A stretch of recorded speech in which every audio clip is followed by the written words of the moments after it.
Good evening.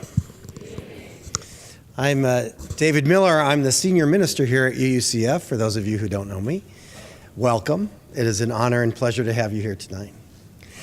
I just want to start off by saying I understand the irony of a middle-aged white man introducing a Black Lives Matter exhibit. It is an irony. The Unitarian Universalist Association, and you are sitting in one of those congregations, the Unitarian Universalist Congregation of Fairfax, is going through a transformation right now and dealing with issues of race and issues of healing. Part of the transformation entails the centering of voices of color in a denomination that has been largely controlled and influenced by middle to upper middle class educated white folks. As part of this transformation, many of our congregations have been on the forefront of trying to be allies as best as possible, understanding that there are folks of color in our congregations already, but also those of us who are blessed with power and privilege have tried to be allies as best we can, and listening to voices of color and centering voices of color. And part of that is doing the best we can by displaying Black Lives Matter banners and other kinds of materials that have been about centering those voices. And as you will see when you drove in, we placed a banner out on the street in September. I was at a meeting today I wanted to tell you a little bit about.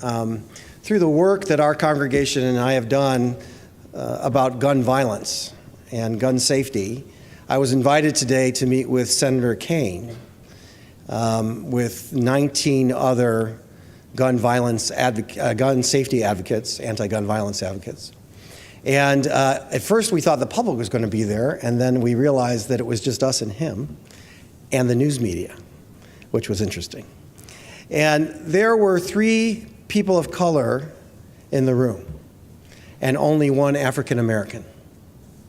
The gentleman, I forget his name, he's the head of the NAACP in Loudoun County. And at some point, it was his turn to speak.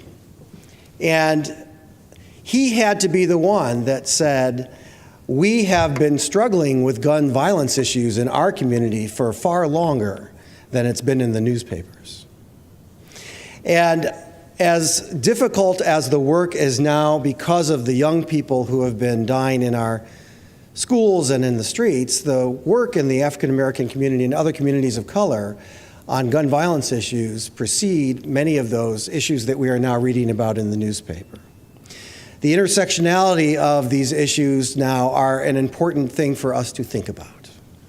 How do we lift everyone with the freedom from oppression for everyone? So today, as we sit here and we enjoy this unbelievable work, this beautiful work that people have done, this deeply meaningful work from their hearts. And one of the things I often say, from the place that brings you to tears, and the music that people are offering us as gifts. I invite you to consider your place in centering voices of color and being voices that can be allies, as well as those people of color who are in the room. How do we best listen to you? How do I best listen to you in order to change this world and transform this world to be the loving, hopeful place, beloved community that we all dream about? So thank you, artists, for your work and for being here. Thank you, musicians, for your gifts and for offering them to us. And if you will, please start this night by giving everyone a round of applause.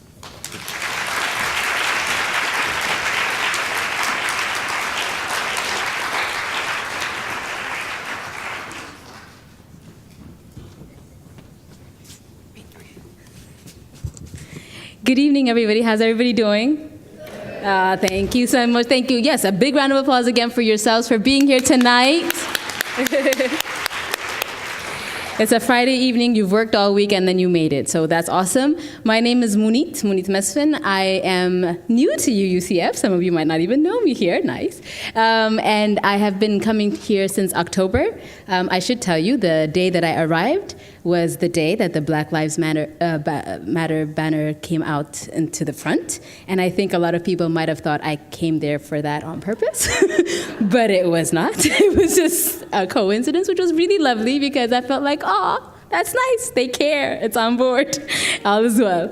So I am working here as the Art Speaks intern. Art Speaks is a program that started about a year ago, which was about using the arts and engaging with artists from various communities to address and discuss and create dialogue and spark conversations about various social issues, racial issues, environmental issues, gender-based issues, all the issues of society that we have all the time, to engage that through the arts and with artists from here and from also beyond here, so that we can have art like this that immediately and profoundly touches our hearts, because more than conversation and dialogue and history and textbooks, sometimes art is just the fastest way to get through to people and to get ideas and conversations flowing. So Art Speaks has been doing that for about a year. We're hoping to do more and more in the year coming. For those of you that are artists and that are especially from this area that are here with us, please do get in touch with me, because we want to see about building relationships and creating partnerships and creating amazing things in the space that we have available. So my role here is to say thank you for Art Speaks and to let you know that there is this program that is hopefully going to grow and grow, and I am a person that you can contact, and I want to thank Laura for getting me in touch with that, and for Deborah, who is, I don't know if she's here, but Deborah was the person who launched it and had kept it going until I helped along, because I like art. So thank you for coming once more, and you'll see me singing later. Thank you again. Wow, she spoke off the cuff. I'm super jealous. So my name's Laura Weiss, and I'm the worship coordinator and the director of arts and music here at UUCF. I'm a little less new, but still new. I've only been here for 2 years, and I am extremely proud of the work that our artists do here, have always done here, and continue to do as they evolve and shape the programming. And I really want to thank all of them for their faith in me and their faith in Munit and helping us to bring projects like this to our campus. It's just a tremendous opportunity. I also want to thank all of you for showing up tonight. It really speaks to my heart that you took this and penciled it on your calendar. It says a lot about where your heart sits with not only these issues, but how important that intersection with art is with those issues, and that, you know, just showing up to witness is a big piece of it. And I think our artists that are here tonight are really grateful that you're here also. So my job is just to tell you a quick nuts and bolts of the evening so you know what to do. So first, you started off, you did a good job, and you came in here. That's number one. And then the next piece, the art is for sale. So just so that you know that the art is for sale, and there are prints for sale of all varying degrees of expense. The beautiful art is available all the way through the end of the show, which is April 9th. And you can see me if you want to purchase art at any time during that month. We also really love to support these artists. So coming tonight, all of the proceeds go to Black Lives Matter, but consider the artwork and the care that went into them and help to support the artists. So following this part of the evening, we'll have you go out and interact with the art. And while you do so, I want to thank the Free Trade for selling chocolate tonight. And Susan Bennett will have coffee and tea and refreshments for you. And then when that part's finished, if you would like to return to this space, we're opening this space for dialogue and conversation if you want to have some post-reflection time. So I think with all of that and our amazing musicians, I want to lead off the evening. So let's give a round of applause to Karen Wolf, who's going to be our first musician after Josh, who sang earlier.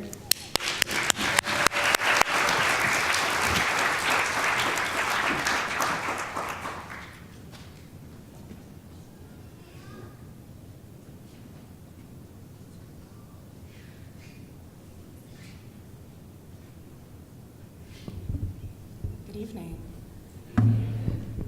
Checking. I was told very firmly not to move the microphones around, so are we good, Bill? Okay. This is a song by Susan Werner. She describes it as gospel music for agnostics.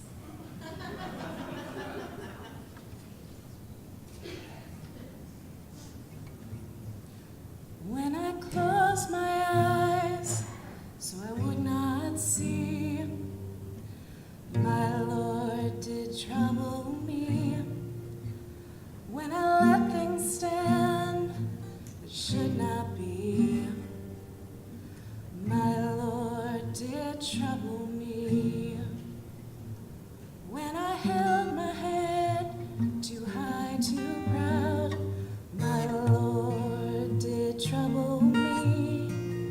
When I raised my voice too little, too loud, my Lord did trouble me, did trouble me. With a word or sign,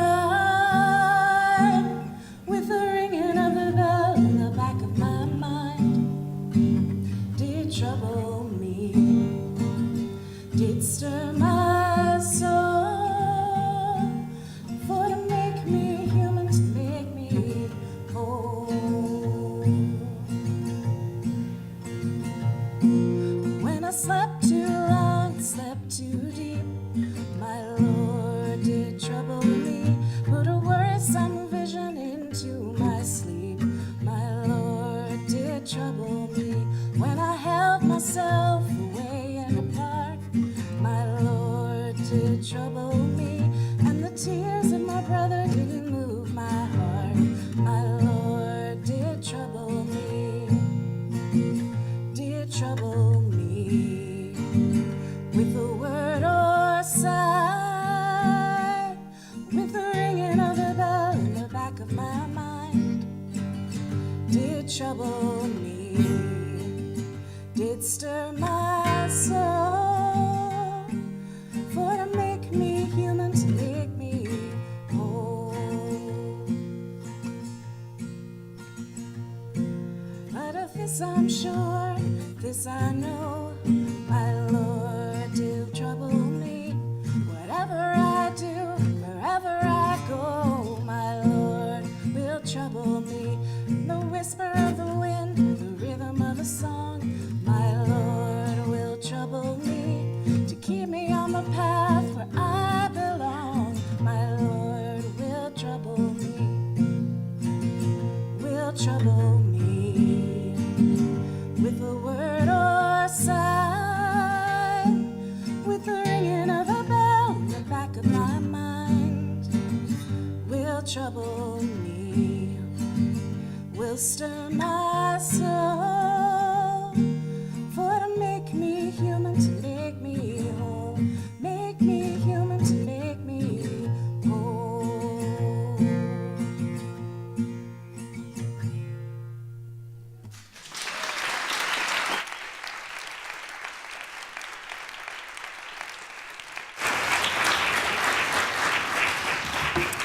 So I'd like to invite up to the podium at this time Jennifer Yane and Ann Rin, who are the two artists that I worked very closely with for the past 3 weeks to bring all this fabulous art up from Richmond. So let's give a round of applause to them.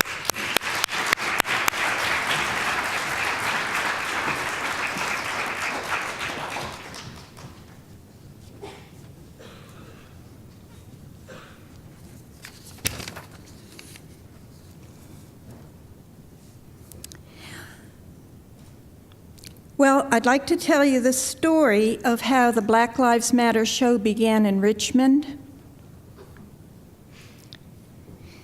It's the story of how in 2016 I learned the meaning of the word woke. When our presidential election went awry and Donald Trump was poised to take office, I, like much of the nation, was distraught. I was visiting a friend, a wonderful artist who had a tragic car accident which left her in a nursing home with a brain injury. "Why are you so down?" she asked. "Why?" I replied. "Because Donald Trump is going to be president." "So what?" she said. "So what?" I, being Jewish, had visions of concentration camps springing up around the country. "So what?" "Because life is becoming horrible and scary." "Well," she replied sagely, "it's been horrible and scary for we black folks the whole history of this country." And I started to become woke. And I took the class at the Richmond Unitarian Church entitled Taking the Pledge to End Racism.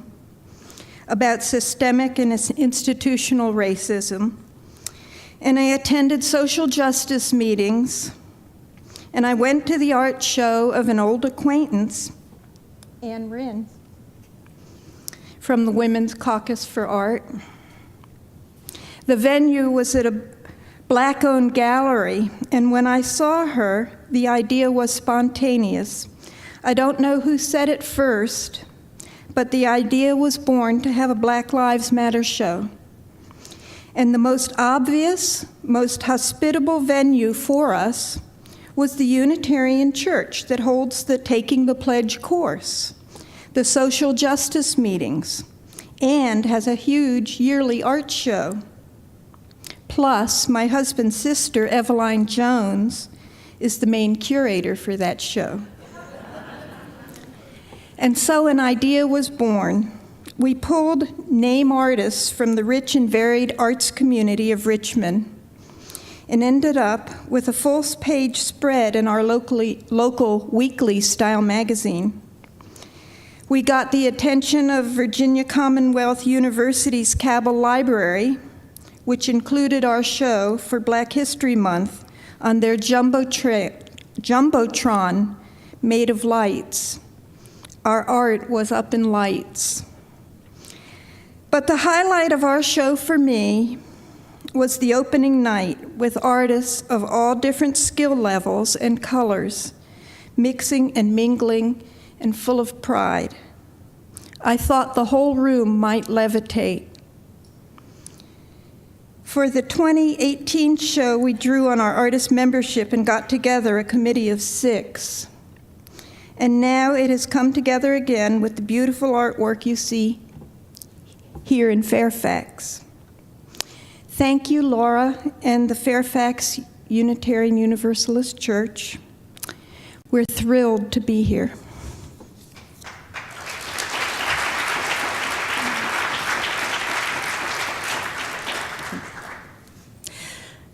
Thank you for your unbelievable hospitality and efforts to bring our art exhibit here. We're delighted to be here to share our work with you and our comments. Like most Americans, I was and am horrified to witness the killing of many African Americans at the hands of law enforcement. Feeling powerless about this situation, my question was, what could be done to bring attention to this tragic loss of life? What came to mind was that we need to call attention to these events by uniting as a community to show that Black lives matter just as much as any other lives matter. Jennifer said she felt the same way and knew of the perfect place to have a show to reflect our feelings. The First Unitarian Universalist Church at 1000 Blanton Avenue in Richmond. Jennifer and I share a long-time mutual friend who, before an injury rendered her unable to resume her highly successful painting career, is an African-American artist and very connected to many people in the community who might want to participate. Her name is Lynn Stevens, and she's a dynamic and articulate force.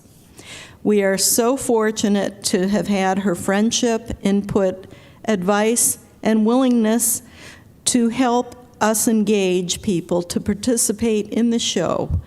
We've been blessed with the diversity and caliber of participating artists for the past 2 years. We have also been fortunate in that, in addition to the annual exhibit at the church, VCU has requested permission to broadcast the art show for the past 2 years on their Jumbotron, as Jennifer noted. And this year they invited us to speak at an event there as well.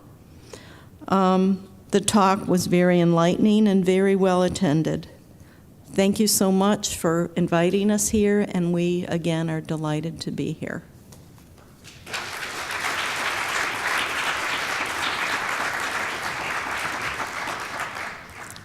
So now it's my great privilege and honor to introduce our slideshow, and those artists attending will be here to speak about our art. And I also would like to introduce the photographer who did the slides and put together the slideshow for us. And without him, I don't know if this show could have come together. He's been so supportive and so behind everything we've been doing, and he doesn't get much of the limelight, and he is a wonderful musician in his own right, my husband, Buddy Hensley. But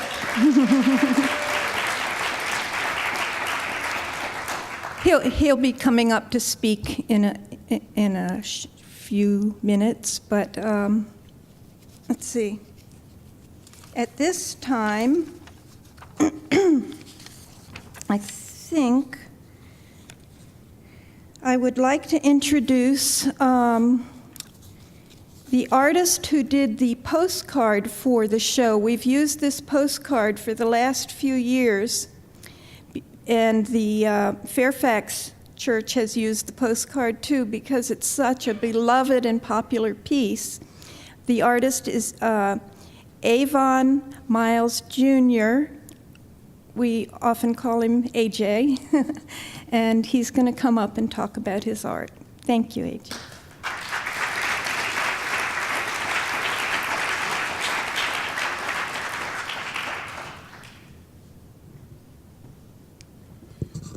Thank you.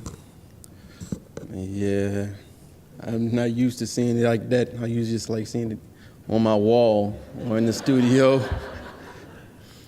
But I'm quite narrative when it comes to my pieces. But I'd like to thank Jennifer and Buddy for allowing me to be inside these shows and be able to express myself as well as I can, I guess. But I take pride in telling the stories. And one of the biggest things that I wanted to show in this piece was the way it feels when you're trying to move ahead, but it seems like everything is falling apart. This piece meant a lot to me. In fact, I tried to complete it before the show last year, but the show came a lot quicker than I expected. I call this piece The American Nightmare, because not only was it a nightmare, it's a nightmare for just the African Americans, but also for everyone. Because I show two sides of being a person or being a human being or being a citizen here, and sometimes it seems like they have either their hands in your pockets more often than you have it.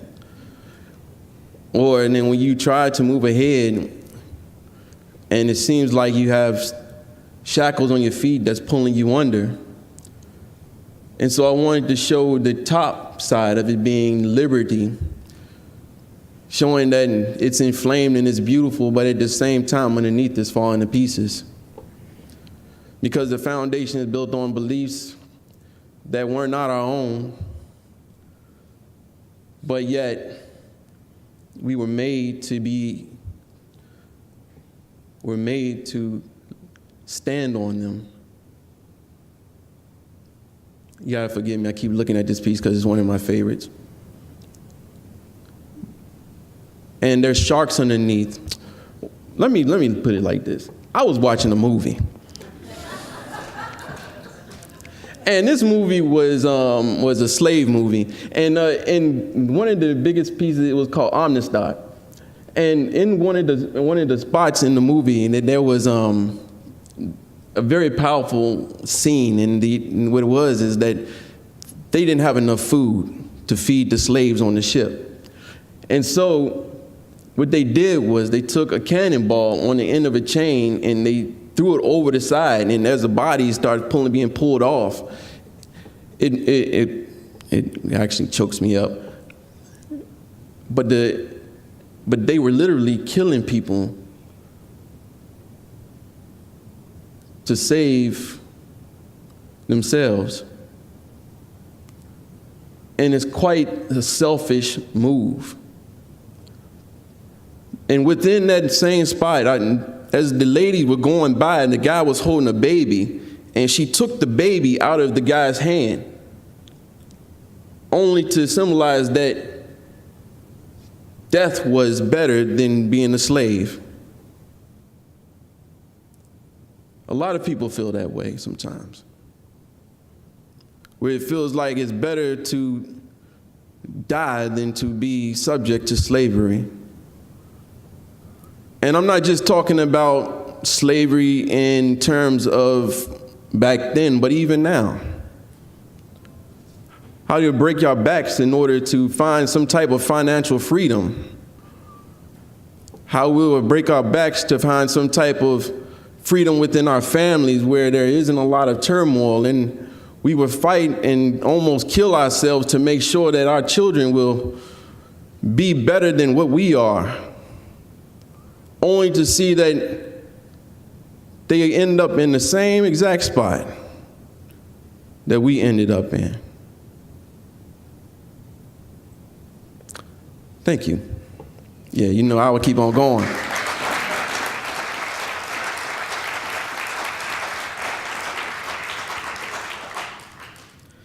This piece right here is called Strange Fruit. That was a song by Billie Holiday, and it says, "Southern trees bear strange fruit, blood on the leaves and blood at the roots. Black bodies swinging in the southern breeze, strange fruit hanging from poplar trees." This woman here is being depicted as she sees a part of herself, her husband, her brother, or her son being hanged from a tree, and how that pain leaks down inside the deepest part of herself, because a lot of the times there weren't a lot of men in the families that were still there, and so either the son passed on to the son, or sometimes the men were there. But for the breadwinner of that time to be taken away only breaks the foundation of a family. You can put that with anything. You can put that with alcoholism. You could put that with drug use. How just when the head of the house is being subject or being taken away because of that, it's like being hung. And it brings pain. And so that's what's depicted here. It's her pain. You can move on.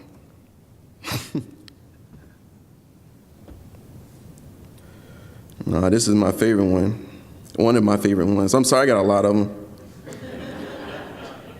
This piece right here, this is my daughter, Ebony. And I painted that in Pensacola, Florida, just the image of her. I painted that image of her. And I sat there, it sat in the corner for the longest time, and I didn't know what to do with that to save my life. But one day I was sitting in my studio and I was reading the Bible, and I noticed that one of the greatest things that in the Bible was self-discovery. Any person in the Bible is all about that self-discovery, where they began and to see where they end. And then there was one little spot with Moses, and it says, "I am that I am." And to be able to identify who you are tells you exactly where you're going. It gives you confidence, in which you can see in her face. You're quite confident taking that selfie. And I depicted it with arrows and moving this way, that way, on one side. Because to try to find out who you actually are is like going into many directions at one time. And then when you find out who you are, it's like that burst of color that's right behind her. Loops and turns and organic. It makes you feel free to be who you are. When you know who you are, can't nobody tell you where to go and what to be. And it gives you strength to be able to say one thing that no one can take from you. And it will always begin with, "I am." Thank you.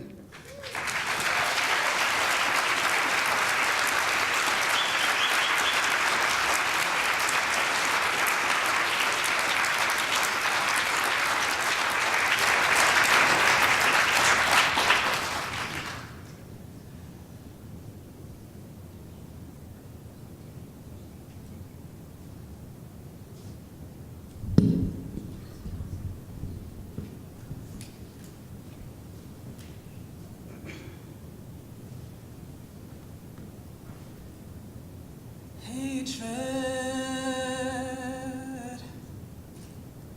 we're gonna tear your kingdom down. Hatred, we're gonna tear your kingdom down. You've been building that kingdom all over this land, but hatred, we're gonna tear your kingdom down. I don't think you heard me. Hatred,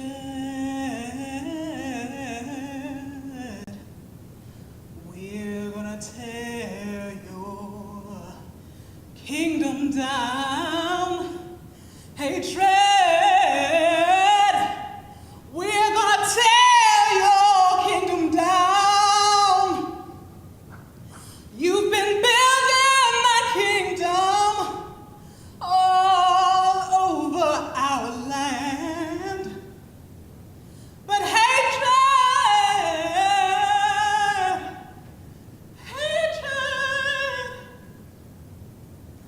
we're gonna tear your kingdom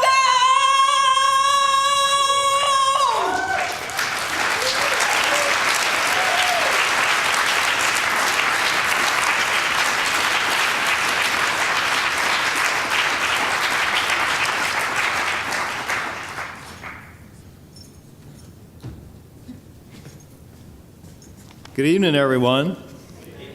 I'm Buddy Hensley, and I'm privileged to be able to read some artist statements for you here tonight.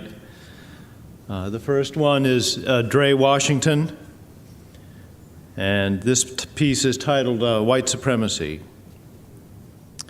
And he states, "My personal interpretation, the universal battle blacks face with white supremacy. White supremacy, in my piece, is representative of the serpent, and the warrior facing off against it is representative of those who take on the battle to defeat the beast.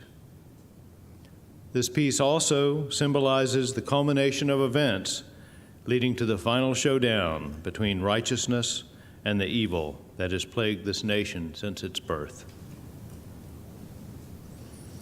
The second piece, Promised Land.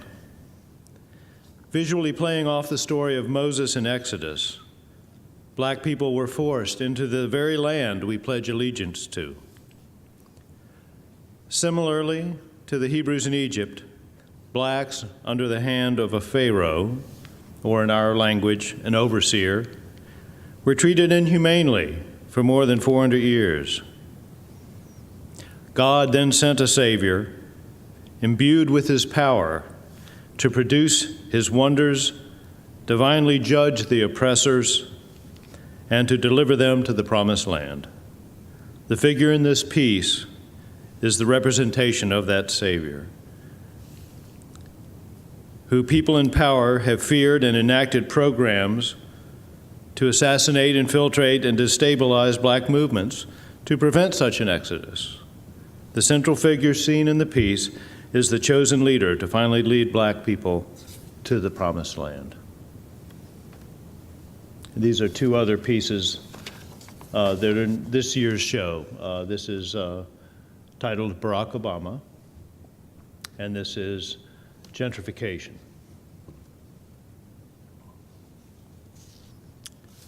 And this piece is by Paul Candido. And Paul states, sometime over the summer, I saw a news photo in the Washington Post of James Comey giving testimony to Congress. It was striking in its use of space. It was a rectangular composition with Comey's profile occupying about 1/3 of the left side, and the other 2/3 of the frame were empty. It seemed to me that to be the perfect visual metaphor for his situation at the time, in which he was clearly on his own and facing an uncertain future. I was drawn to the composition and decided to use it as soon as possible. I had previously photographed Fatima during a session in which she posed for a small group of us on Churchill. She is a unique individual who seems to me to be highly confident and self-assured. I'd always intended to use a portrait of her in the Black Lives Matter exhibit and decided to use what I now refer to as the Comey composition for the portrait, but to convey quite an opposite tone and message. Rather than have the empty space that she appears to be facing to be dead and dispiriting, I wanted it to appear dynamic and full of future potential, qualities that I perceive in her, and to portray her as looking forward in anticipation. My hope was that the painting would reflect African American beauty, strength, and a youthful, forward-moving orientation. I know that's a lot to expect from a single image, but hope that at least some of that feeling comes across to the viewer. From Paul Candido, Fatima. This piece is by Mary Kent, entitled Hope. She states, I spotted this little boy in his colorful T-shirt at a campaign rally for Barack Obama in October of 2012. The event was held at the Carillon in Byrd Park in Richmond, Virginia. It was a beautiful fall day, and there was a palpable air of excitement and optimism among the crowd. The boy's shirt sports a quotation from Martin Luther King Jr.'s I Have a Dream speech that, one day, little black boys and black girls will be able to hold hands with little white boys and white girls as sisters and brothers. I call this painting Hope for a number of reasons. First, because of the message on the shirt, but also because Barack Obama ran on a platform of hope, and I saw the clear blue sky as an obvious symbol of that emotion. We also know that Obama had another one of Martin Luther King's quotations woven into a rug in the Oval Office. The arc of the moral universe is long, but it bends towards justice. This quote is actually a distilled version of a longer quotation from an 1853 sermon by Theodore Parker, the abolitionist minister. Signed, Mary Kent. And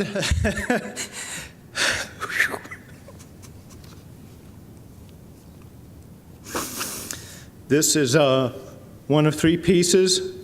It was a quilt challenge by the quilters, that's Quilters, of First Unitarian Universalist Church, done by my sister Eveline Jones.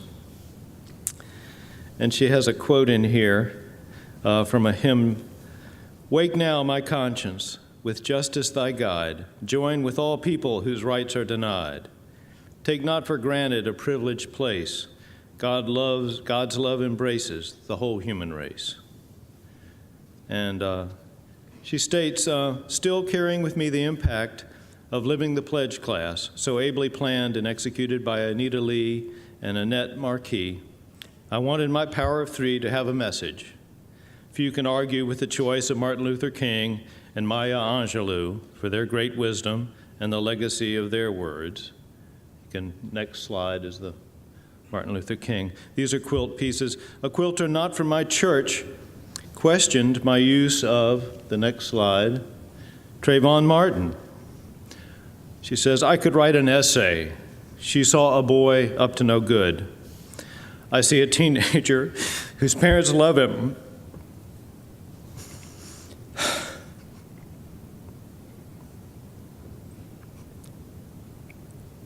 We're trying to see that he got a good education. He was unhappy at his new school. And like so many, he was acting out. That landed him on a 10-day suspension. As a teacher, my sister taught in public schools for over 40 years. I saw many young people who had trouble in school. But with the constant love of parents and the support of a community, they turned their lives around and became good contributing members of society. I'm one of those kids. Trayvon Martin had never had that chance. He never had a voice. And yet, with the acquittal of his killer, the Black Lives Matter movement gained momentum. Not the way we would have chosen for him, perhaps, but in death, Trayvon Martin's fate has raised the conscience of many. Finally, I have to say that I used this image because I find it haunting. And quilters note the images are framed by a pattern and variations called courthouse steps to remind us of the importance of voting. Thank you, and I would like to introduce Kelly Johnson.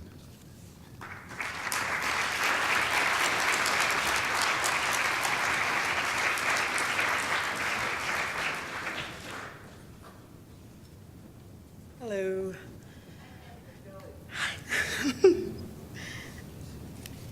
Okay, I'm Kelly Johnson from Richmond. You will forgive me if I stumble a bit. I am not a public speaker in any way. Thank you, I love you guys. But I'm so nervous. We'll let that go. All right, so the first piece we have is existence. I've never heard myself so loud. So existence came from, I was actually reading a story about Black Wall Street, and I started thinking about the value and devaluing of African Americans. And I have to say, frankly, I was a little unhappy, we'll say that, about the outcome of the Black Wall Street. So that's where the painting started, with the Gold House, which represents Black Wall Street. And you'll notice it's not a complete house. It's a bit ruined because of the results of the Wall Street. And the street, the yellow line represents the street, and he's still standing there because he understands his value. Despite all the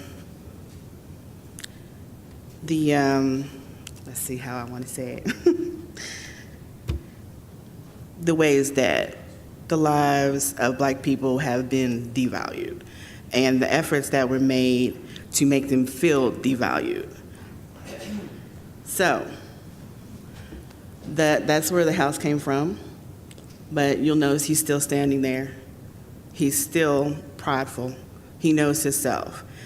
And he is going to continue on, despite the things that happened.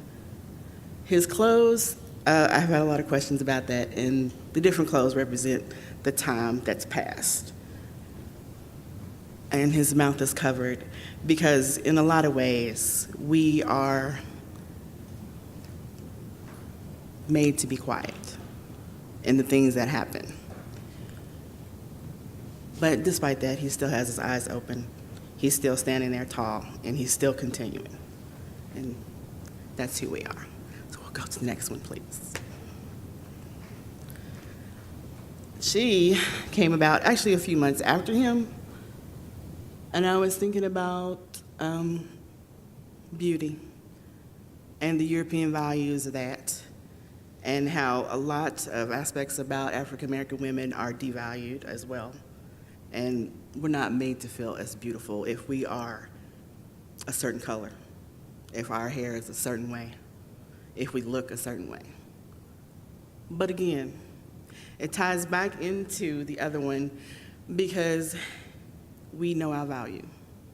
It may take us longer sometimes to find out who we are, but in the end, we'll still stand up, be respected, demand the respect that we deserve. And that's why she's got kind of an attitude.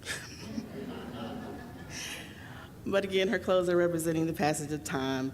And I have also had questions about her hair. And yes, I feel like she should be natural. I'm natural. And that's the way God made us. So that's what she is. Her house represents where she's going, where we're all going. And that's why, again, her house is gold. It's not exactly like his. And that's why the bright colors in the back are representing her vibrance and the movement, because we're all still going somewhere. and the white represents the cloudiness and the layers that have to be broken down to get where you're going. But you'll notice the color's still there.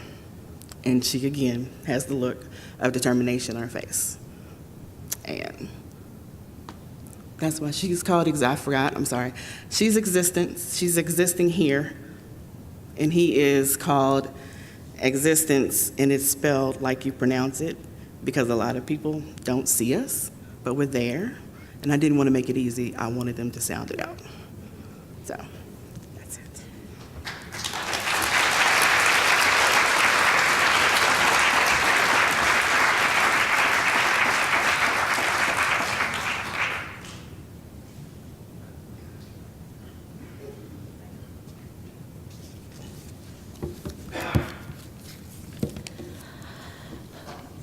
This is by me, and this is called The Conversation. It shows a black female figure and a white female head from the Virginia Museum of Fine Arts Sculpture Garden. And when you stand in a certain position, the black statue called Bianca No. 2 by Maldarelli, and the white statue, which is Chloe by Jaume Plensa, they're two women of different races holding a conversation. Perhaps it is a conversation about race. This spot where they both reside has become a significant community oasis for people of all races and ages to relax and restore their equilibrium. It is the chill place in Richmond. When I am painting there, people frequently approach me to chat, and you never know if they are from the neighborhood or from around the world. Sometimes they tell me their stories. My belief has always been that it is through the arts that people gain understanding, enjoyment, healing, and acceptance. Bonds are built with smiles and working towards the same beneficial goals. The free jazz at the Virginia Museum of Fine Art every Thursday evening, and the diversity in the audience and on the dance floor is a wonderful sight to see. It is a spot where everyone enjoys the simple activity of listening to music, dancing, and relaxing together, and smiling. We need more artistic, life-enhancing activities and less killing. Hands uniting in activities like dancing, singing, playing music, and making art. Construction and not destruction. For me, a place to do this is at the VMFA. I hope you can visit and see what I mean. Next slide, please. This is called Tribute. It was done as a simple reflection of the many lives that were lost in a very short period of time. The candles were an example of the many shrines that were dedicated to mark the loss of life all around the country and to mark the senseless killing of so many individuals. This work was a hope that the lives which were cut short so unexpectedly and so tragically serve as a catalyst to create change so this will not happen in the future. You will notice one of the names on the candles is turned in the opposite direction from the others. This is to provoke conversation and was done on purpose. The idea was to make this work to be as human as possible and to let the viewer pause to reflect upon the fact that only one life lost in this manner is bad enough. And then you take in the fact that there are so many more that have also been lost. Simply multiplies the situation to an entirely new level. Okay, next slide. Trayvon Martin, again, this is another one I did, was at the wrong place at the wrong time. A 17-year-old who went to buy Skittles at the local convenience store and never came home. When hearing that story, I could not help but think of every parent who has a 17-year-old child. What do you do when you get the news your child is never coming home? The breaking of a parent's heart is unimaginable and so sorrowful. Sadly, it happened to 17-year-old Jordan Davis in Jacksonville, and it continues to this day. Why have conversations been replaced by guns? And that's it for me. Thanks. Can you move to the next slide, please?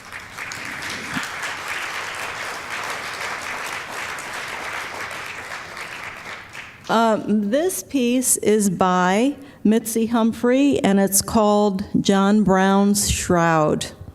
John Brown was a famous figure in the fight over slavery that led up to the American Civil War. Brown dedicated his life to the abolition of slavery. He gathered and trained a militia and led a raid that killed 5 pro-slavery men on the banks of the Pottawatomie River. On the 16th of October, 1859, Brown led a raid on the Federal Armory at Harper's Ferry in Virginia with a plan to arm the region's slaves and lead them in rebellion. Brown and his men seized the armory, but were soon captured.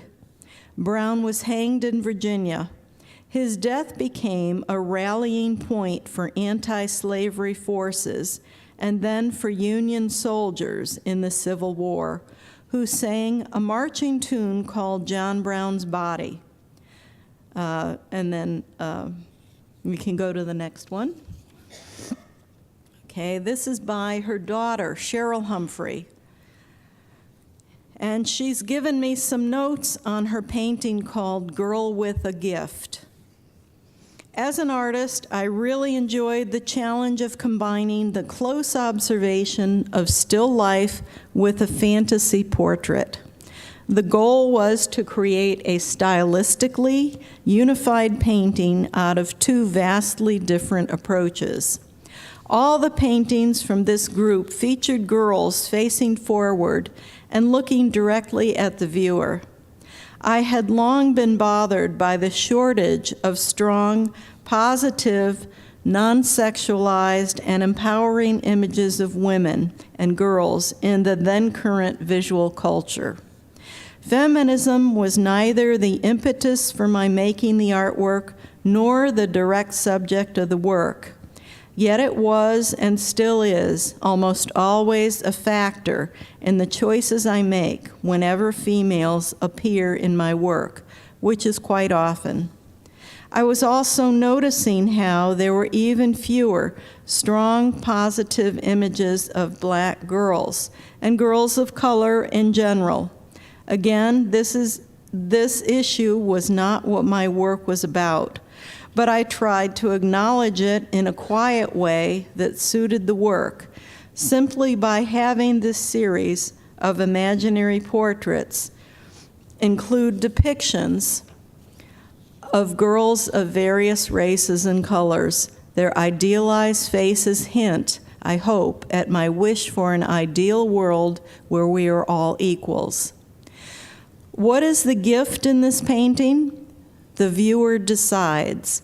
For me, only after the painting was finished did I get a sense that maybe the gift was love. The red bow was vaguely like an anatomical heart, and the girl held the box near her chest at heart level. And although I didn't consciously intend it, there is a pleasing, at least to me, ambiguity to the girl's gesture. The viewer is not sure whether the girl is receiving the gift, giving the gift, or both, or neither. Okay, thanks. The next slide, please. Okay, this is called Loyalty Between Friends, and it is by Constance de Bordenave. John McNeely is a homeless man who often stands at a corner 2 blocks from where I live. John was hit by a car a few years ago and suffered brain damage. The injuries resulted in the loss of his job and then his home. His best friend and companion is Amanda, aged 11, whom he has had since she was a puppy. John rides a bicycle and Amanda rides in a cart behind him. Amanda is always with John, keeping him company on the street corner while he holds a sign asking for help. Next slide, please. We Shall Meet at the River. This is also by Constance de Bordenave. For over 40 years, Shiloh Baptist Church has celebrated baptism at the river. Held on the third Sunday in August, members would gather at Taylor Beach outside Reedville, Virginia, to baptize new members. I enjoyed painting this event, which I attended on August 17th, 2014. I was moved by the power of the ceremony at the river, echoing the baptism of Jesus at another river so long ago. Due to erosion and damage from storms, the baptism has been canceled for the past several years. Last year was the 150th anniversary of Shiloh Baptist Church. Congratulations to this fine church, which has benefited the community in so many ways. Next slide, please. This is by an artist named Shelley Lynn, who sends this from Canada. She wrote about this. It's called Exposed. Picking pearls as the tide swings beneath my feet, the moon is gliding across the sky. These onyx eyes, oh dear, can see parts of self passing by. Warm winds smooth the tangles in my hair. Chest bare, my emerald heart is resting there. I want to blow out until I exhaust myself of these rubies, dust in my mouth. I want to expand my lungs to pitch melodies that heat the diamonds in my soul, pressure in my throat. And here I float, searching for an antidote to the contract that was imposed on me, to dig for all of my gems, not forgetting that I have remained solid gold. Thank you.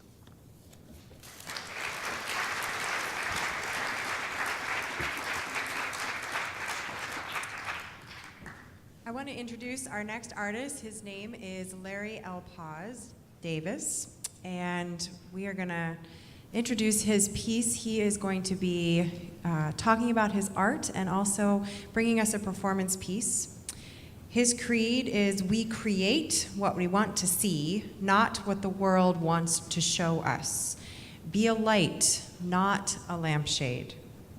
His work is a visual display, sharing testimony, his testimony with the world about positive impacts that God has had in his life. References of faith, love, peace, hope, and perseverance are commonly seen throughout his work and are the 5 core foundational principles for why his work exists. His mission is simply to positively influence anyone who gets a chance to view his work and each story that lies within. He gives full descriptions to each painting that he does, which he will do tonight. And his hope is that viewers are able to relate, appreciate, and navigate their way through life involving each title or topic. He concludes with a quote, "To God be all the glory. I'm just doing what he has called me to be, a light." Matthew 5:16.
Thank you, Laura.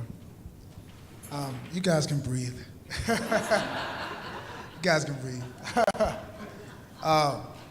Thank you. I saw someone almost pass out back there. First of all, I want to just honestly, first of all, give honor to my Lord and Savior Jesus Christ, who's first in my life. I also want to thank the head of this household and this church for allowing us to come up here to simply express how we feel. And also want to give a wonderful thanks to my team right here. We worked so hard to get this going. And Buddy and Jen, also all the other artists that we work with while this exhibit is going on. Thank you all so much for having us. We really appreciate it. Like Laura said, my name is Larry L. Paz Davis, and I go by L. Paz, which simply means live positive. That's the mindset I try to have each and every day when I wake up. The mindset I try to have each and every day that I go out and I meet other people.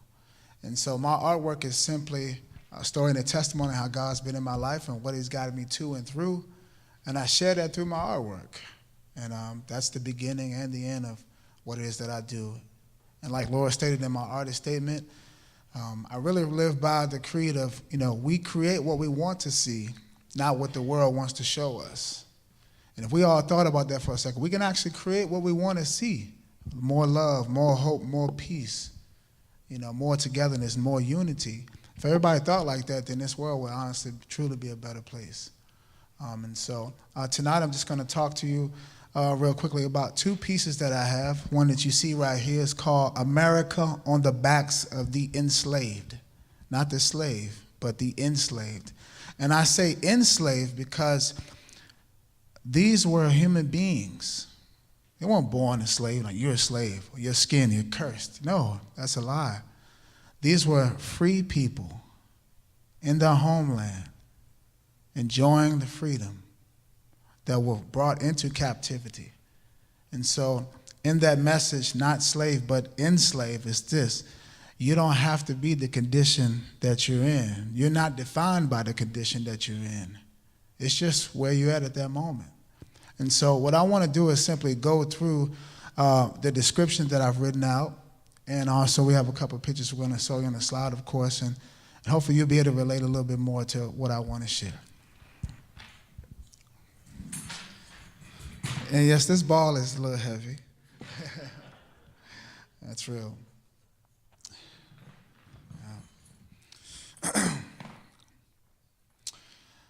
So I want to read this description first. It goes, the year 1619 birthed the beginning of slavery in America, when natives of Africa were stolen from their homelands on ships and forcibly brought to America to the colony of Jamestown, Virginia. It was during this evil captivity that Africans were separated from their homes, families, and loved ones, some taken away forever, never to be heard from or seen again. They were no longer viewed as human beings, but as property, nothing more than human cargo. Now here in this new land called America, the enslaved Africans were forced to become workers without rights.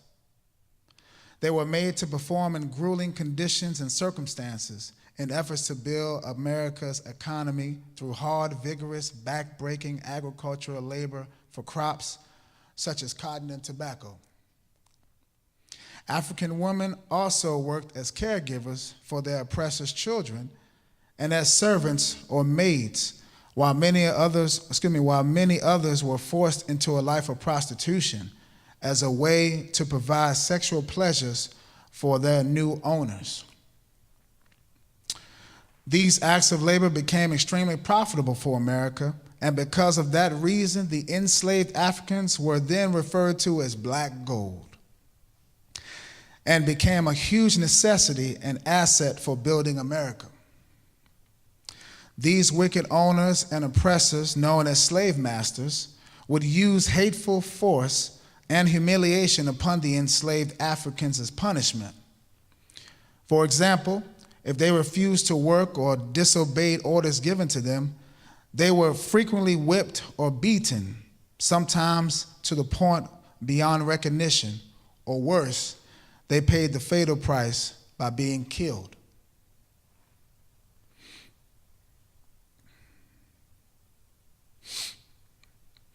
Numerous African men were emasculated through various acts, such as public stripping or even castration. Countless of other African women were beaten and raped as well for their so-called disobedience. Therefore, as a result of this inhumane brutality, many of the enslaved Africans died from the unbearable force of labor or from the physical punishment of being beaten, whipped, burned, or hung by a noose upon their necks with a rope. From the 16th century and through a large part of the 18th century, slavery went on all throughout America's colonies. It is because of this that these enslaved Africans are solely responsible for building the economic foundation of America. The America that we have today owes its very beginning to the blood, sweat, tears, and lives to the millions of Africans who were brought to this land unwillingly. Truthfully, without the contributions of the enslaved Africans, America's economy of today would not exist. America owes an incredible, huge debt to the enslaved, who were powerful human beings created by God, just like every man. But because of these evil hearts of racist men, these individuals were forced into a life of separation, pain, and destruction. But the enslaved were generations upon generations of people who exemplified enormous strength, courage, faith, willpower, and endurance that ultimately proved to be the backbone of America, whose rich spirit did not die and shall forever live. This is America on the backs of the enslaved. Thank you. All right. Thank you. And so a couple of things I want to point out in this piece. It's actually a triptych piece, and so you can, when we break, you can see it there in the back up close. And so you can go back one slide for me, please. Okay, thank you. I don't want to mess you up. Thank you. And so from what I read, we all knew that, slavery was a very grueling and upsetting thing. It was horrendous. I mean, beyond even imagination. We see it all the time in movies or read about it in books, but I mean, it was even worse than that. Worse than that. And so what I want to do real quick is I'm going to go through just the imagery and also the colors and symbolization of what I picked for this piece. And so I want to first of all start with the obvious there is the black. And the black represents the beauty of the skin tone of the enslaved. And also represents the color from which all other colors come from. And one of my favorite scriptures, it talks about in the Bible, Genesis, I believe it's 1:1, in the beginning God created the heaven and the earth was without form and void, and darkness was upon the face of the deep. Everything started from that dark place, being dark. All right. The gold, representing royalty, culture, the history and heritage and the strength and the lessons and the spirit of the enslaved, all which are rich and from within bleed across the backs. And so that gold, I didn't want to use red, of course, to symbolize the wounds and the cuts and the scrapes, but I wanted to I wanted to use gold to represent the beauty that not only bled out when we were kicked, beat, hit, whipped upon, because it's rich, it's beautiful, it's powerful, it's royalty, it's your heritage, it's the DNA, it's the very essence of the people, the spirit coming out. And that's why I chose gold. The red represents the blood that was sacrificed from the backs of the enslaved, and also the same color as seen on our American flag. And to be honest with you, when you think about the American flag, it has the red, white, and blue in it. I'm going to break down the red, white, and blue here. But sadly, to be true, honestly, what I believe that this is America on the backs of the enslaved. What if this was honestly what our flag, this country, looked like? That's a nice, pretty flag we have with the beautiful 50 stars and red, white, and blue all draped across, but this is what America looked like. the blue in it. If you get closer, you can kind of see the hints of blue in here, and also when we go to the back, you'll be able to see a little bit more of the blue. But the blue in here represents the free forced labor on the backs of the millions of enslaved from the 16th century through the 18th century, and also the color, once again, seen on the American flag, representing that service. The white stars, just like on the American flag, we have 50 white stars representing the 50 states. Well, on this triptych piece, we have 15 white stars. The other two pieces are in the back here.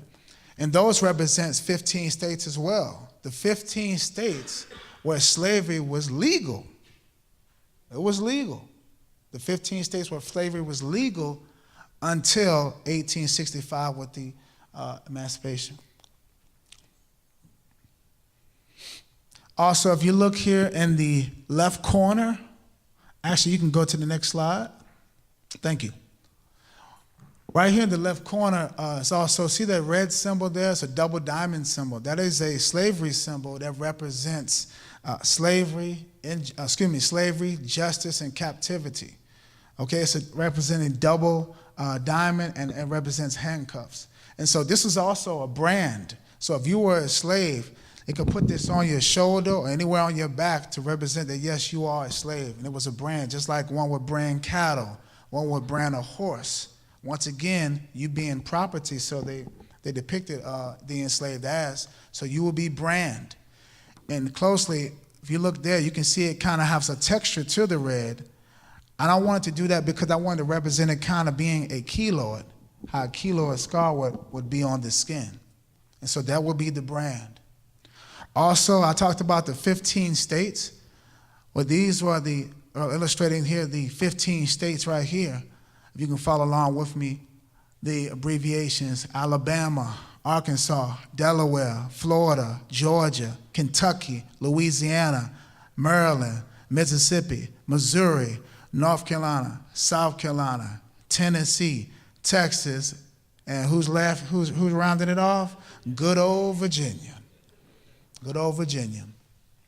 And though these were the 15 states that it was legal to have slaves, lynching was legal, beating your slave was legal, doing whatever you had to do at that time was legal. Also, one of my favorite parts, so we talked about the past. That was the past. But let me ask you all this. Did slavery really end in 1865? This is not a trick question, by the way. It's not a trick question. Did slavery end in 1865, or did America just come up with a way to legalize it? Watch what I mean.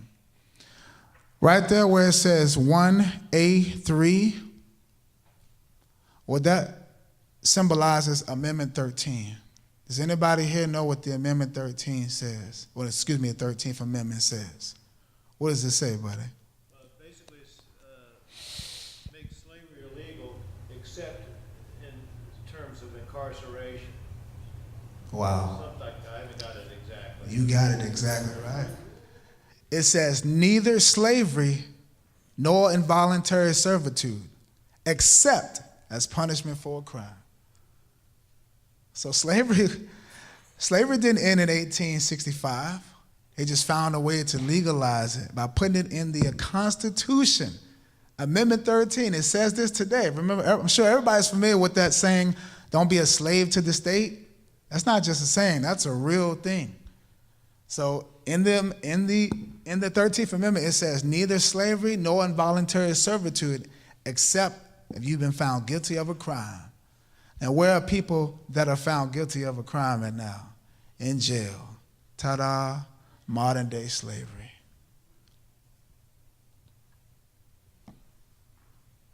Modern day slavery. Now, it's also funny how things just happen in the paintings. You know, sometimes the paint just takes on a life of its own. And so in this painting, also, if you look really closely here, once again, we're talking about America on the backs of the enslaved. You will see 3 hanging loops, nooses. Now, that wasn't on purpose. I just saw that once again when I continued to do the work and I stepped back from it. You see it runs right here on the left side, Right in the middle, there's a loop. And then right between those two stars, there's another hanging noose there. Does everybody see that? And don't worry, you'll be able to see it right back there. Yep. And so the process of doing this, I did not use a brush at all. Oh, excuse me.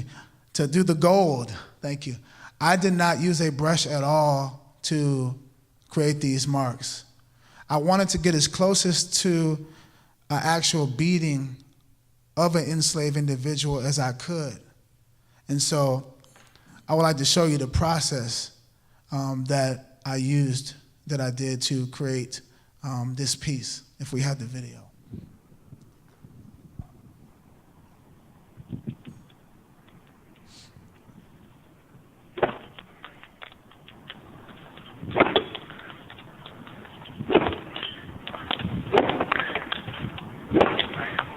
So I'm trying to give you here a first-person view. I drew up a whip, and I'm actually beating it like I use a belt to do this piece. I dipped the whip in gold paint.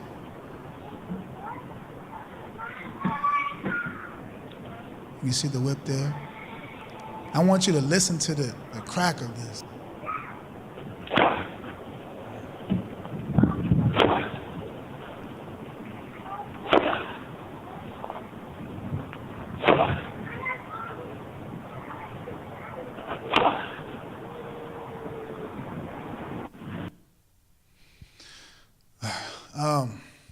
Yeah, so you can imagine I did over 80 lashes.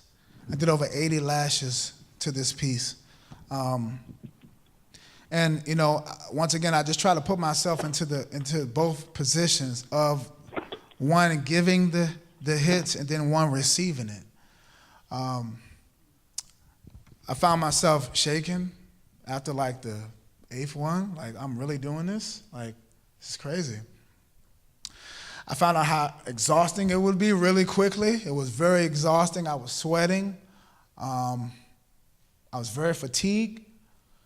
I said, wow, how could, you know, I can understand how can someone, I get it if I'm getting beaten, how can someone take that? You know, that's rough. But on the flip side, how can someone give this type of treatment to someone else? How could you sit there and do this? That's evil. That's only one word to describe that, evil.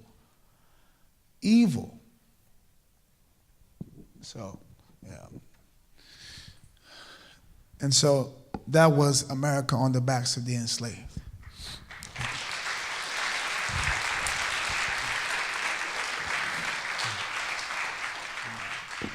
Thank you. With this piece, this is called The Creation and Birth of a Royal Warrior. I want to go back to the very essence of Black people and people.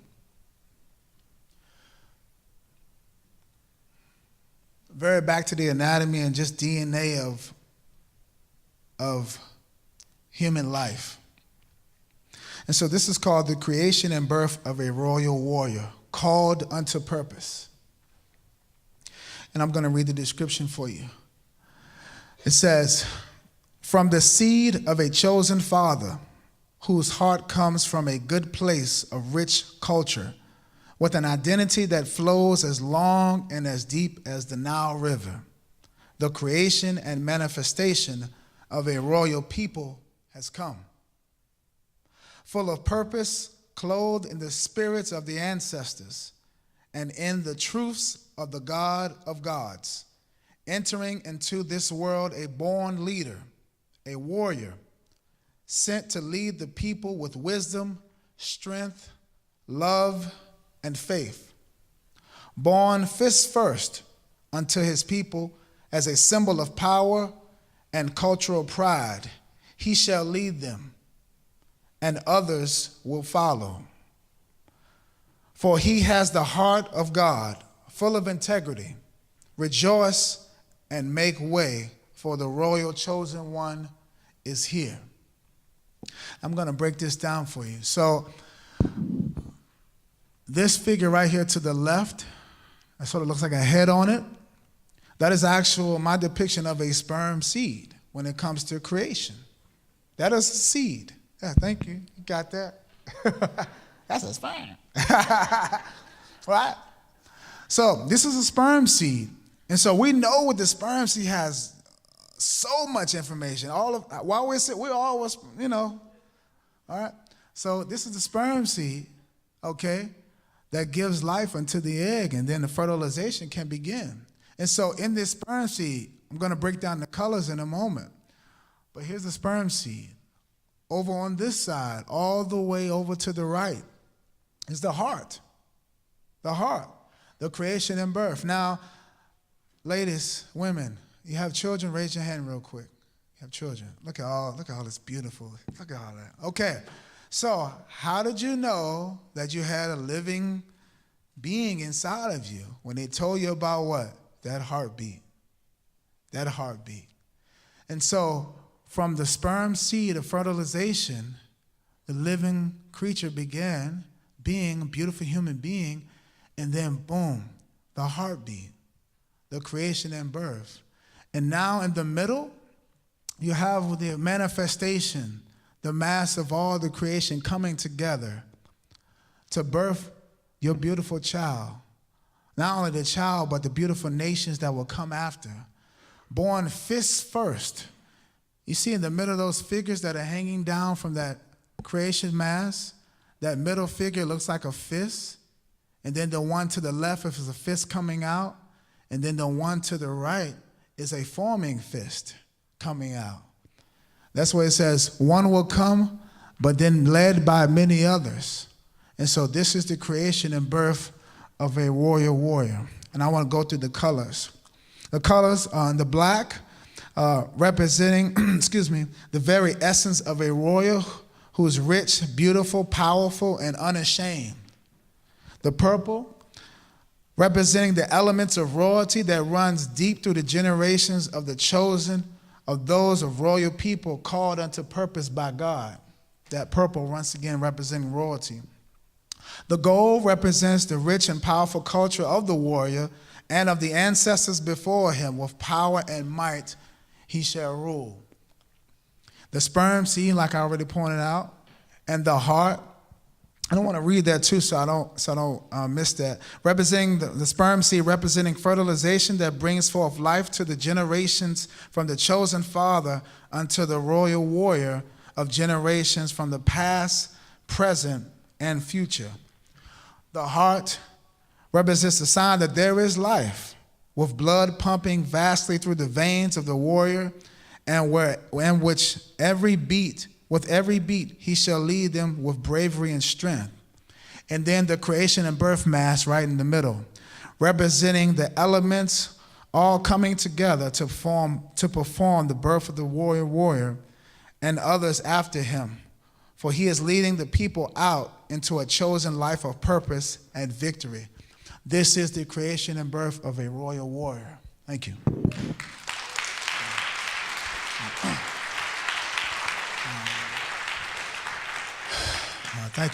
Thank you so much for your time. I appreciate that. Thank you so much. Now, I have time I'm just going to do this one question. I saw somebody's hand earlier, but if you had one question, I can take that real quick. Just one. Don't be scared. It's okay. All right, no questions? I would like to do this. I would like to get out of these chains. Okay? So I have a very important question. Who would like to assist me in setting me free? You can come up. Come up. Oh, cousin, sorry. I'm sorry, this is my cousin. Sorry, she can't do it. Sorry. Sorry, you can't do it, cousin. Sorry. Okay, come on. Thank you, cousin. You better get up. Thank you so much. Please tell me your name. Ann. Miss Ann, thank you so much. Thank you. And you have an assistant with you. Yes. So, Miss Ann, could you please assist me with the shackles on my hands? And what's your name? Stephanie. Miss Stephanie, Give them two a hand, please.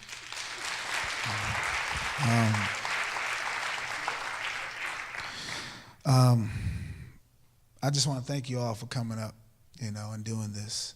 And I wish we would have had more like you all hundreds of years ago. Thank you.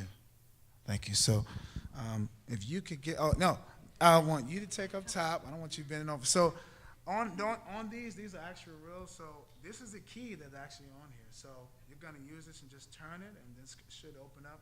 And the same down for you, down there. Yep. Thank you very much. Yes, ma'am.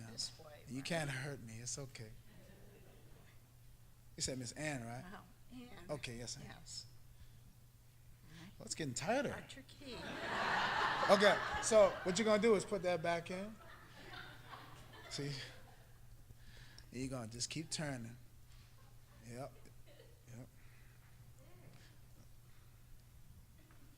Thank you. I got one. Keep turning. Don't worry. Keep turning. Keep turning. Yep. Oh. Hey, got one. And you gonna use that same key? You gotta use that same key. Thank you so much. You got it? Is it heavy? Yeah?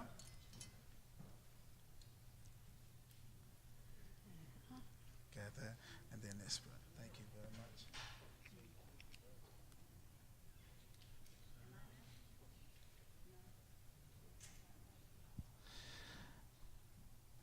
Oh, yeah. Thank you so much. I'm free. Thank you so much. Now, I have something for the both of you all. So thank you for doing that. I have something for you. And so, Miss Ann, you up first. I have this for you as well. I have posters that I brought here with me as well. So I want to give you one, Miss Ann. Thank you so much, and I can sign this for you. Thank you so much for your participation. Yep, so this is for you, and I have one for you as well. Thank you all so much. Thank you all so much for your time. I love to speak to you all in the back once we release. I have cards I want to give everybody, and I have posters tonight for sale. Thank you. Thank you, Laura. Great. We'd like to introduce a beat poet from Chicago, Illinois, who sent a video of his poetry just for this occasion. I'd like to introduce Chris Sims. If all lives mattered, then black lives would matter. And blood on the street in Ferguson, Missouri would not have been splattered, And his body wouldn't have laid there for 4.5 hours after. 4.5 hours after. He was just a young child with a toy gun, and it turned tragic. As soon as the police came, now he's just a memory with too many other faces and too many other names. I am breathing, but Eric Garner is not. I am breathing, but Eric Garner is not. I am breathing, but Eric Garner is not. He was choked. Why didn't the cop just stop? Just stop. Black Lives Matter is a new call for justice, but it's still just us. It is still just us. How many more times will we have to discuss race in the United States? What a hellish place for people of my same skin tone, for people of my same skin tone.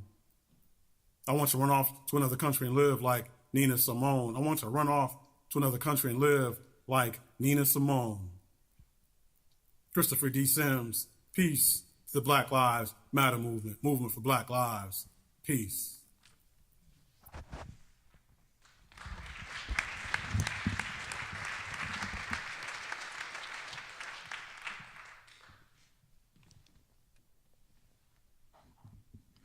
Good evening. Name is Joshua Long from the Unitarian Church of Annapolis, and the song I'm going to do is a song I wrote about 4 years ago. It was inspired by the quote that Martin Luther King would quote of Theodore Parker: "The moral arc of the universe is long, but it bends toward justice."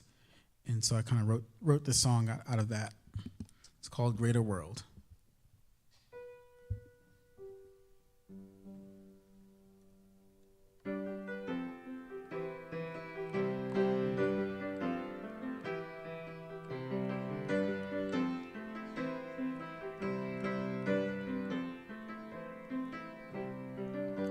We come together to join our hands and sing on one accord, proclaiming one humanity. The arc of the universe, it curves and bends and steps in over time. Is there justice we can find? Look to the sky.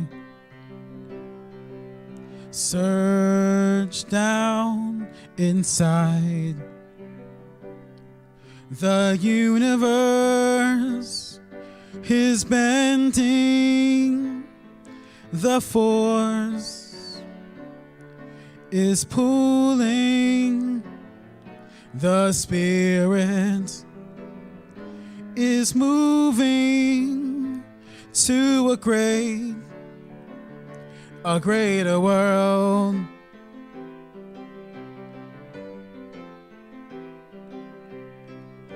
So many ups and downs, alone I'm weak, but together we are strong.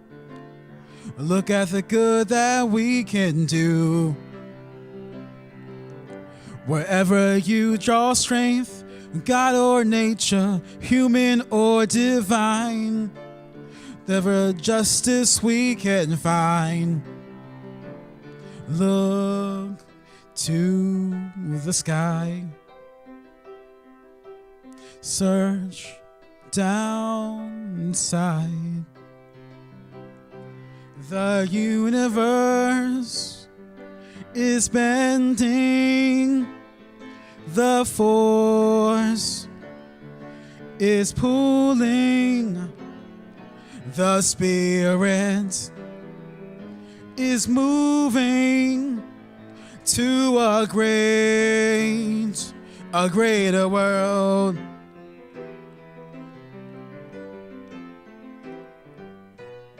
So I'm not ashamed.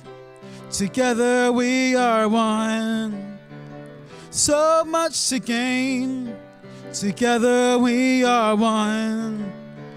And I will proclaim, together we are one, and all the good we'll do for humanity.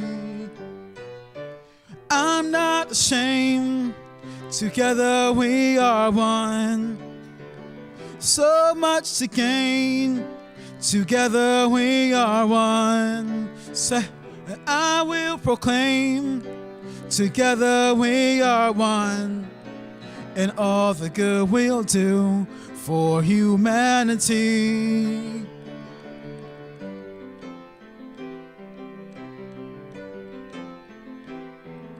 The universe is bending.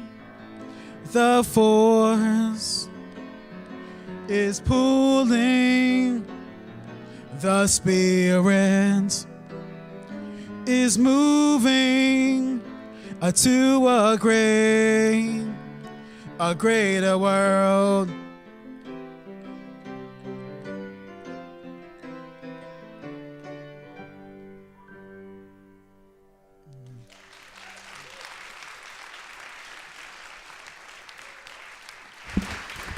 So we're gonna bring Josh over to this side, and we are gonna round up this section of speakers with a great tune. We're gonna have Munit sing it, and when we are finished with this tune, we're gonna invite you to go look at the art in the back, in the walls on the way. It's kind of a little bit of an art walk, and then going into the music and arts room, and then after about 30 minutes, if you would like to come back, and we have more speakers and more statements to share with you. So here's Munit.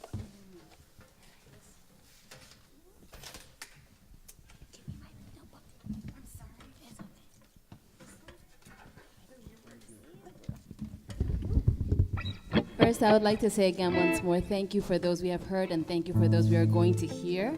We definitely want you to come back because, as you know, this is something fantastic and phenomenal. We don't get this all the time. We should get this more and more. So we're going to keep the conversation going, so please do go out and then please do return. Thank you also, before we forget, to the people that helped us actually put these paintings up. Thank you to Jim, thank you to Joe, thank you to Are they here? Sherry, if you're here, thank you so much. To Laura as well. I know it took a lot of team effort. Thank you for bringing it up. The van drivers, Betty and Jen, for coming through because, like we said, art speaks. Art really does speak. Art speaks. And we thank you so much for all the people that supported us, for all the councils, social justice councils and racial justice councils, all the councils that have made it happen. All right, let's do this.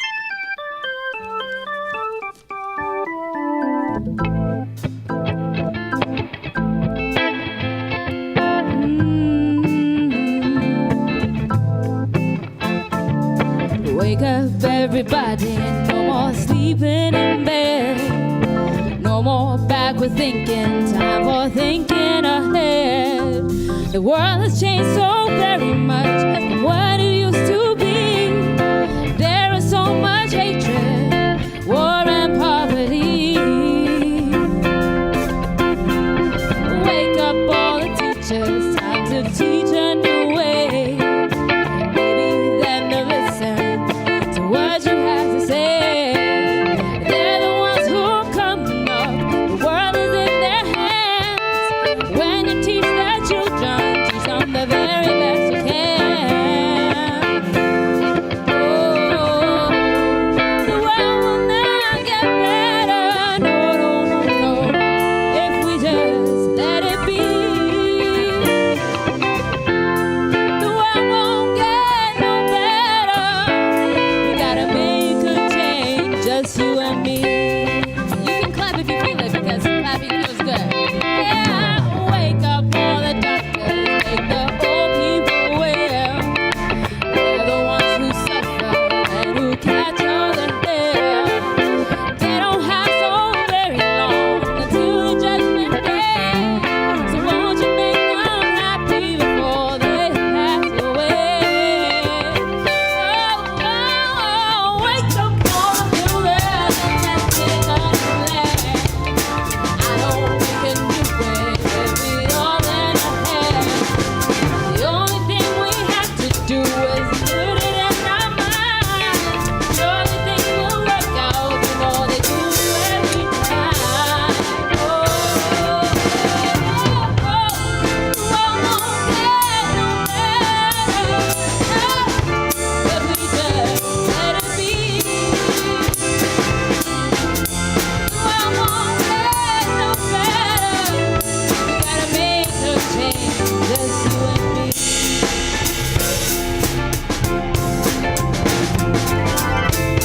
The world won't get no better if we just let it be. Why would we let it be? The world won't get no better. Gotta make a change, just you and me. Yeah. We gotta make a change. It's gonna take you and me. We gotta make a change, just you and me. Yeah.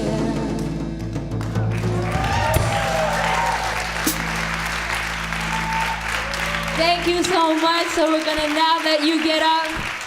We're gonna let you wake up. She talked about being woke. This is when you wake up your mind, go around, look at the art, buy some chocolate. Sugar is always good for that. You know, you need some endorphins. Come back. We have more to hear. We have more to discuss. Thank you. We'll give you like 15 minutes. Thank you. Thank you. Thank you, John. Thank you. It's really nice to meet you. Come again. Oh yeah, I play frequently. Actually, I'm playing Sunday with Dave Anderson. Peas, I like what you used to say. Pass the peas, pass the peas, pass the peas. I like what you used to say. Come on, pass the peas, pass the peas, pass the peas. I like what you used to say. Pass the peas, what? Pass the peas. Come on, pass the peas. I like what you used to say.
have seen the fool when he funked the town. Funk so hard and substance folk. Say, let's go to Cologne and funk with the funk. Come forward and let's hear a few of details about Jennifer's work.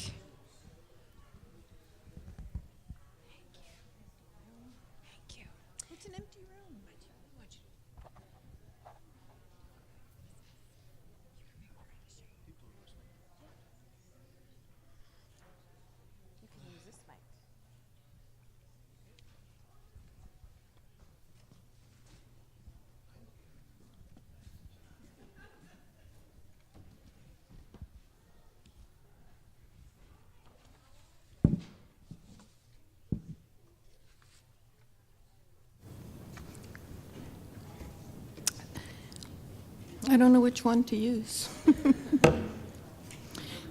Can you hear me? Okay. So here's the part where I get to talk about my art. This piece is entitled Arrested for Driving While Black. And I think it's kind of self-explanatory, but I guess what I was thinking of was the horror that a drive to the grocery store can be if you're black. Any questions?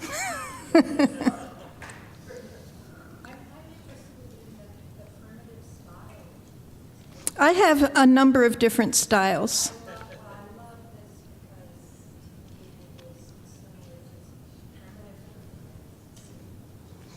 Sometimes my art is so primitive that people will look at it and say, my kid could have done that. It's okay. And any other questions? Okay. This one's called They Matter. And it was, both these were done in a similar style in that they were acrylic on canvas, and then I went over it with oil stick and wax. And then I carved through them. And I think what I like about this piece is the baby's expression. I think the baby knows what's going on. The baby reflects what's happening.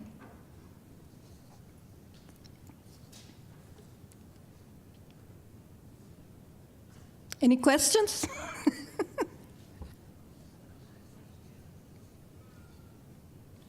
Oh. This one is entitled Comin' After Me. And I took the title from the spiritual. A band of angels coming after me, coming for to carry me home. And it was just in my heart with all the tragic deaths. As it happens, I'm a button maker in addition to being an artist. And in later years, a lot of my button orders have been memorial buttons for young black men and women. And they're all tragic because they were people who cut down way before their prime from living conditions, from the drug wars, from the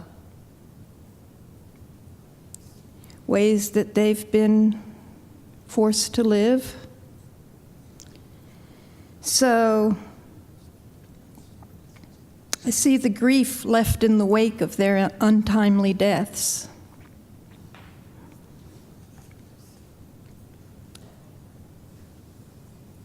Any questions?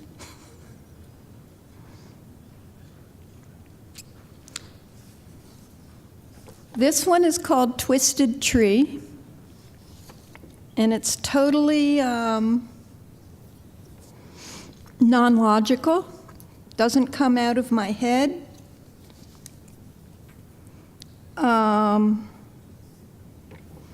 think the thought about it for me, you know, Black Lives Matter is embracing expanded expressions of sexuality,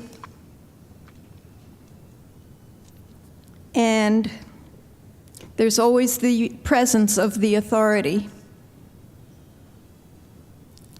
no matter how you're expressing your sexuality.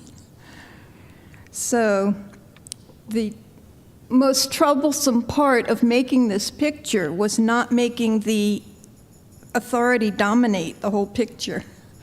I had to kind of paint him back because it wasn't intended to be about total invasiveness. It was intended to be about the presence. And this piece is a technique that I use that I call cloud painting. I call it cloud painting because I start out by spattering paint on paper. And then once it dries, I look at the image to see what suggests itself, what should I bring out. And so I did look at this piece with the idea of doing something for the Black Lives Matter show.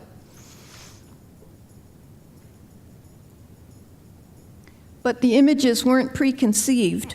They just came out of the paint that was on the paper. And each part of it came gradually. I didn't think, oh, I'm going to do a policeman here and a police car here and a guy here and a woman here. It wasn't like that. First, his face came out, and then her face came, and then that big beefy hand, I thought, is that a baby? But it turned out not to be a baby. It turned out to be his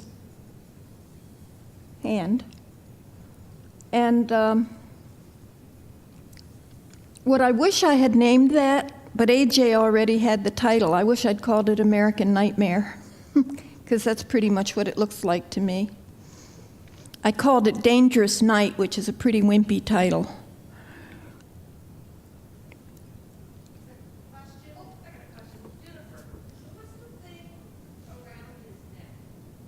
Oh, my lack of drawing skill. It's a hoodie. It's just part of his collar.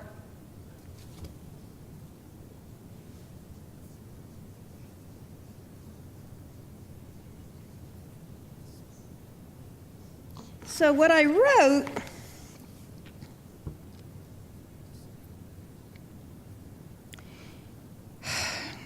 it started out to be a cloud painting and grew into the horrible potential for danger present for all Black citizens, but ultimately for all of us. Because if they can do this to any of us, they can do it to all of us. We can no longer afford the luxury of complacency. We all must be woke.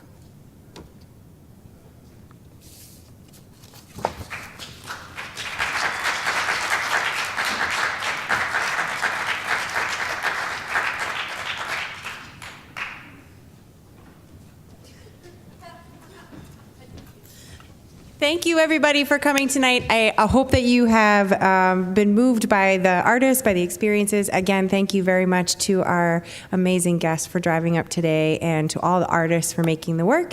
And I hope that you not only enjoy the work, but sit and spend time with it over these next few weeks. So thank you very much.